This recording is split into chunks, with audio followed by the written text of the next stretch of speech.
আসসালামু আলাইকুম। আশা করি সবাই ভালো আছেন। কিছু পেয়ারার গাছ আছে, পেয়ারার গাছগুলো আপনার একটু ফলন আসতেছে, ফুলের থেকে ফলে সেটিং হচ্ছে। এটা আপনাদের সঙ্গে একটু দেখাই। তো দেখেন, এই দেখেন পুরা গাছটার কাছে এসো। দেখেন আল্লাহর রহমতে অনেক ফুল এসে আপনার ফলে সেটিং হয়ে গেছে এবং ফুলও আছে। কিছু কিছু তো আপনার থাকে, এখন তো বেশিরভাগ অনেক গাছই 12 মাসই হয়। এই কিছু ফলও আছে। এই ফলটার অবস্থা কি? ফলটা কোনো বড় হয়েছে একটু, খাওয়া যাবে, উপযোগী হয়েছে।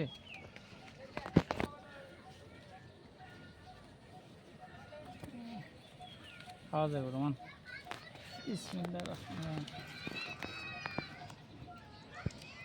এটা বেশি বড় সাইজ না, একটু ছোট সাইজের ভিতরেই, কিন্তু খাওয়ার উপযোগী হয়েছে। হ্যাঁ, খাওয়া যাবে। এখনকার তো আসলে এখন তো পেয়ারার সিজন তো 12 মাসই থাকে অনেক ফল, কিন্তু আমার এটা 12 মাসই মাঝে মাঝে একটু হচ্ছে আছে, মনে হয় এটা 12 মাসই হতে পারে আর কি। আসলে এটা আমাদের তো এলাকার বাজার থেকে চারাগুলো নেওয়া, এটা তো কোনো আপনার বাণিজ্যিক বাগান থেকে নেওয়া না আর কি। তবে 12 মাস মোটামুটি কিছু পাওয়া যায়, আবার সিজনে আসলে একটু বেশি হয় আর কি। এসব আরেকটা পেয়ারা, এটা মনে হয় একটু বেশি ভালো আর কি। আসলে দেখা যায় না, পেয়ারাটা লুকিয়ে আছে। এটাও সুন্দর, মানে একটু বড় হয়েছে মনে হয়।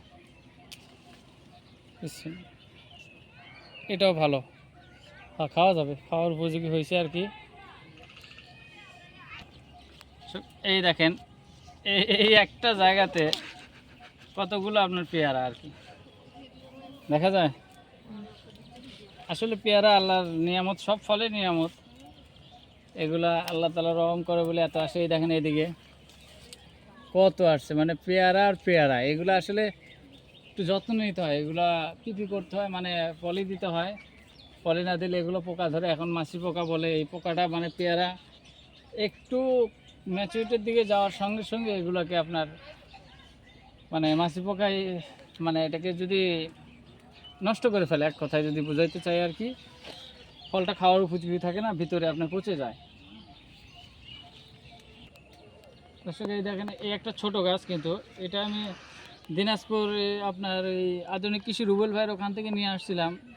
এটা গোল্ডেন এইট। এই গাছটা এই বছর আপনার 2 বছরে হচ্ছে আর কি। গাছটা এখন একটু বেশ বড় হয়েছে, আমার মনে হয় বেশ ফলন আসছে এবার। এটার ফলন কেমন হয়, কেমন মিষ্টি, এই পেয়ারাটা অনেক, মানে অনেক মিষ্টি হয়। এটা গোল্ডেন 10 না জানি গোল্ডেন 8 বলছিল আর কি, আমার সঠিক মনে নাই। এই গাছটা অনেক, আপনার আরেকটা গাছ আছে দেখাবো আর কি। দুইটা গাছে এবার অনেক ফুল আসছে, ফলও সেটিং হচ্ছে আর কি। এর অনেক ফলই সেটিং হয়ে গেছে, দেখাবো সামনে ইনশাআল্লাহ। নিচের থেকেও দেখাস। এই দেখেন দর্শক, এই গাছটা তো অনেক ফুল, আপনার ফুল চলে আসছে, মানে এটা তো আল্লাহর রহমতে অনেক ফলন আসবে। পুরো গাছটা এমনভাবে ফলন আসছে, আসলে এই গাছটা টিকে থাকাটা, প্রত্যেকটা ডালে ডালে আপনি যদি বলেন, গাছটা অনেক ছোট। এই দেখেন, মানে প্রত্যেকটা ডালের মাথাতে আপনার ফলন আসছে। এটা আল্লাহর রহমতে, মানে কোনো ডাল মিস নাই আর কি, বলবেন যে মিস আছে। প্রত্যেকটা ডাল এই গাছটাতে দেখেন, প্রত্যেকটা ডালই আপনার ফুল আসছে। ওটা অন্য গাছের আর কি, এটা প্রত্যেকটা গাছই দেখেন ফুল আসছে। দেখা যাক ছোট্ট গাছে এত ফল টিকায় রাখতে পারবো কি না, যে কতটুকু টিকায় রাখতে পারি, বা সেটাও আপনাদের সঙ্গে শেয়ার করব, দেখাবো। ভালো থাকবেন, আল্লাহ হাফেজ।